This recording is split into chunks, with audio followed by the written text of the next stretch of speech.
Friend, cooking રેસિપીસમાં તમારું સ્વાગત છે। આજે આપણે બનાવીશું, અમારી ચેનલમાં તમે નવા આવ્યા હોય ને હજી સુધી ચેનલને સબસ્ક્રાઈબ ન કરી તો સબસ્ક્રાઈબ કરજો, લાઈક કરજો અને શેર કરજો। તો આપણે આ બટેકામાંથી આપણે ફ્રેન્ચ ફ્રાય બનાવીશું। તમે અહીંયા 700 ગ્રામ જેવા બટેકા લીધા છે। તો આપણે બટેકાને છાલ ઉતારી લેશું અને તમારે જ્યારે તમે ફ્રેન્ચ ફ્રાય બનાવો ત્યારે આ નવા બટેકાની બહુ સરસ એવી ક્રિસ્પી અને સરસ એવી બને છે। તો આ બટેકા છે એને આપણે મોટી સાઈઝના જ લેવાના, એટલે આપણી ફ્રેન્ચ ફ્રાય છે એ સરસ બને છે અને કડક લેવાના છે બટેકા, બહુ ઢીલાઈ નથી લેવાના। આ રીતે તમે બનાવશો તો એકદમ સરસ એવા બને છે। અને આ ફ્રેન્ચ ફ્રાય બાળકોને વધારે ભાવે છે।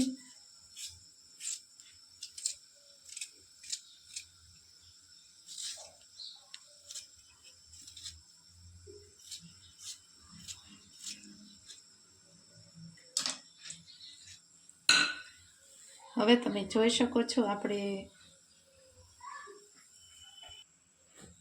છાલ બધી ઉછાળી લીધી છે। તો હવે આપણે પીસ કરીશું। તો અહીંયા આપણે આ રીતે ભાગ કરી લેશું।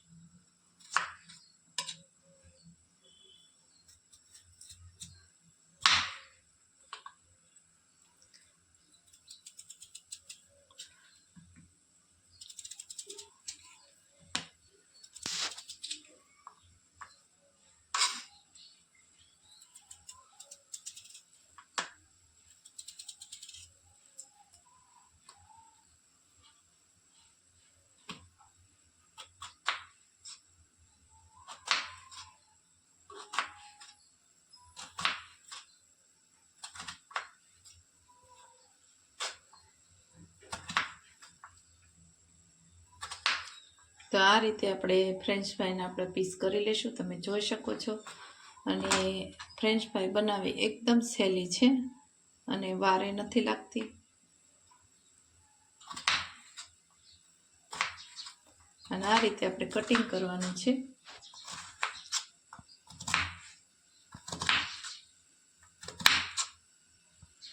આ રીતે જે કટિંગ કરીને આપણે રેડી થઈ ગયું છે એક આ બટેકું।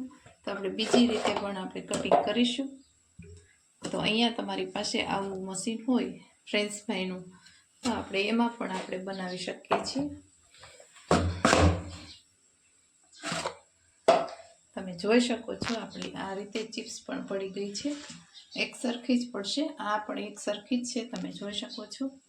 આ રીતે બધી આપણી ફ્રેન્ચ ફ્રાય તો આપણે હવે પાણીમાં એડ કરતા જઈશું, કેમ કે આપણું પાણી છે કાળી ન પડે એટલા માટે આપણે એમાં પલાળી રાખશું થોડીક વાર, જ્યાં સુધી આપણી કટિંગ ન થાય ત્યાં સુધી।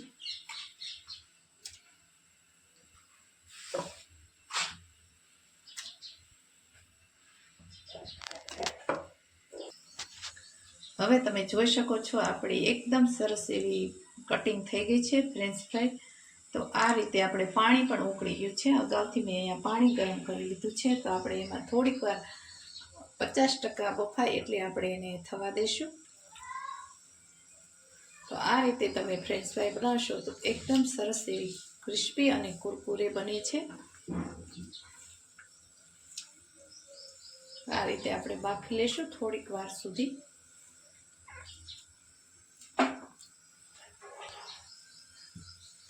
હવે આપણે એને કૂક થવા દઈશું।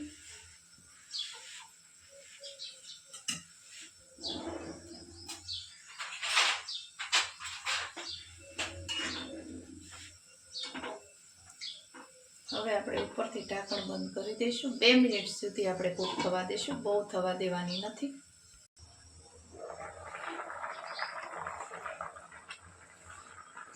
સ્વાદ પ્રમાણે આપણે મીઠું થોડુંક એડ કરીશું।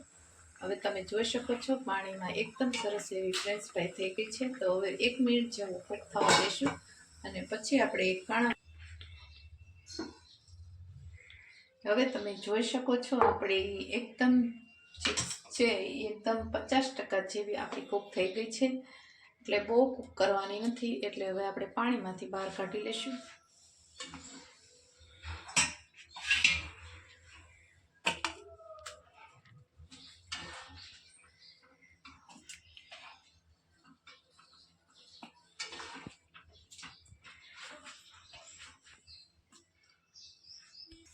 હવે આપણે નેપકિન એક મેં રાખી દીધું છે જાડું કોટનનું, એની ઉપર આપણે આ ડ્રાય કરી લઈશું, કેમ કે જ્યાં સુધી પાણી હશે ત્યાં સુધી આપણા તેલમાં પણ છાંટા ઉઠશે અને ફૂટશે, એટલા માટે આપણે ડ્રાય કરી લઈશું ફ્રેન્ચ ફ્રાઈને આ રીતે તમે બનાવશો તો એકદમ સરસ એવી ક્રિસ્પી બનશે અને કુરકુરી જેવી બને છે. તો તમે ક્યારે ન બનાવી તો આ રીતે તમે બનાવજો. તમે જોઈ શકો છો એકદમ સરસ એવી ડ્રાય થઈ ગઈ છે. આ રીતે 2 મિનિટ સુધી આપણે આ રીતે ફોલ્ડ કરી લઈશું. અને આ રીતે તમારે નેપકિનથી ઉલટાવવાની, એટલે કે આગળ પાછળનો ભાગ હોય તે ડ્રાય થઈ જાય છે. આ રીતે તમે જોઈ શકો છો.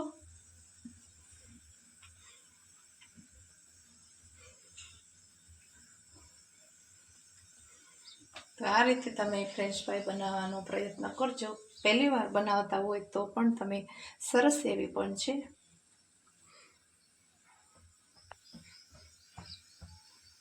ડ્રાય થઈ ગઈ છે અને હવે આપણે તેલ અહીંયા ગરમ કરવાનું.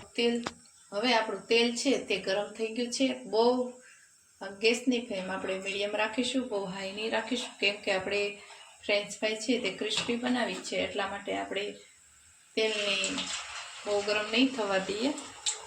ગેસની આંચ આપણે ધીમી રાખીશું.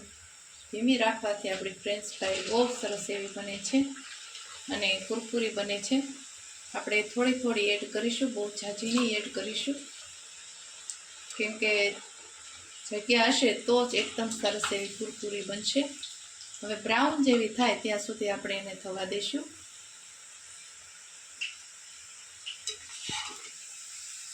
હવે આપણી ફ્રેન્ચ ફ્રાય થોડીક એવી સતળાઈ ગઈ છે, તો આપણે એને અધકચરી આપણે કાઢી લઈશું. થોડી થોડી આપણે તળી અને કાઢી લઈશું અને બીજી વાર આપણે ફ્રાય કરીશું, એટલે એકદમ ક્રિસ્પી બનશે.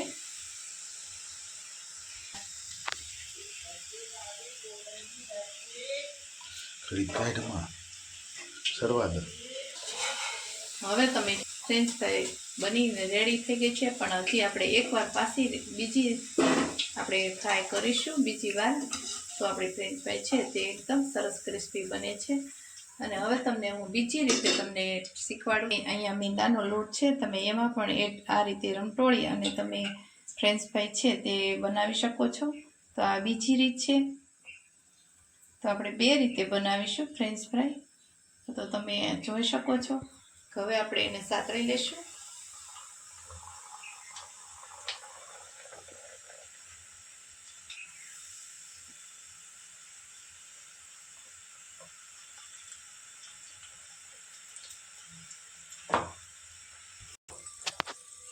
હવે આપણે ફરી વાર પાછી ફ્રાય કરીશું, એટલે એકદમ સરસ એવી આપણી ક્રિસ્પી બનશે. અને ગેસની આંચ એકદમ આપણે સ્લો રાખીશું. સ્લો રાખવાથી આપણી ફ્રેન્ચ ફ્રાય છે એ બહુ સારી એવી બને છે. અને જ્યાં સુધી બ્રાઉન ન થાય ત્યાં સુધી આપણે એને થવા દઈશું. અહીંયા મેં મેંદાના લોટથી કોટિંગ કર્યું હતું, અને તમે એમનામ પણ બનાવી શકો. ધીમે હલાવીશું એટલે આપણી ફ્રેન્ચ ફ્રાય છે એ બળે નહીં, અને બ્રાઉન જેવી થાય ત્યાં સુધી આપણે કુરકુરે થવી જોઈએ, ત્યાં સુધી આપણે હલાવતા રહીશું. અને આ રીતે બનતી જશે. હજી અવાજ આવતો નથી. આપણે એકદમ ક્રિસ્પી થાય ત્યાં સુધી આપણે સાતળી લઈશું. હવે તમે જોઈ શકો છો આપણી ફ્રેન્ચ ફ્રાય એકદમ કુરકુરે એવી બનીને રેડી થઈ ગઈ છે. તમને અવાજ આવશે. આ રીતનો અવાજ આવે ત્યારે આપણે આ ફ્રેન્ચ ફ્રાય એક પ્લેટમાં કાઢી લઈશું. જ્યાં સુધી આપણી ક્રિસ્પી ન થાય ત્યાં સુધી આપણે એને સાતળી લેવાની છે.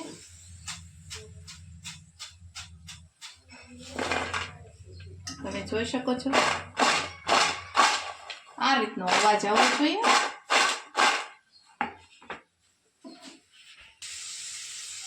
હવે તમે જોઈ શકો છો આપણી બધી ફ્રાય થઈ ગઈ છે. અને હવે આપણે ઉપરથી મસાલા કરી લઈશું. તો અહીંયા આપણી બ્રાઉન જેવી થઈ નથી, પણ આપણી ફ્રેન્ચ ફ્રાય છે એકદમ ક્રિસ્પી થઈ છે. તમે જોઈ શકો છો આ રીતનો આપણે કુરકુરી કરવાની છે. હવે આપણે ઉપરથી મસાલા એડ કરીશું. તો અહીંયા મેં ચાટ મસાલો લીધો છે, એ આપણે એડ કરીશું. અને ઉપરથી લાલ મરચું આપણે એડ કરીશું, એટલે આપણી ફ્રેન્ચ ફ્રાઈમાં ટેસ્ટ સારો આવશે. અને આપણે ટમેટા સોસ સાથે આપણે સર્વ કરીશું. તો તમે જોઈ શકો છો આપણી ફ્રેન્ચ ફ્રાઈ કેટલી એકદમ સરસ ક્રિસ્પી બનીને રેડી થઈ ગઈ છે. તો અમારી રેસીપી સારી લાગી હોય તો વિડીયોને લાઈક કરજો, શેર કરજો અને સબસ્ક્રાઈબ કરવાનું ભૂલશો નહીં. બાજુમાં આપેલી ઘંટી દબાવશો એટલે દરરોજ તમને નવા વિડીયો જોવા મળશે. Thank you for watching.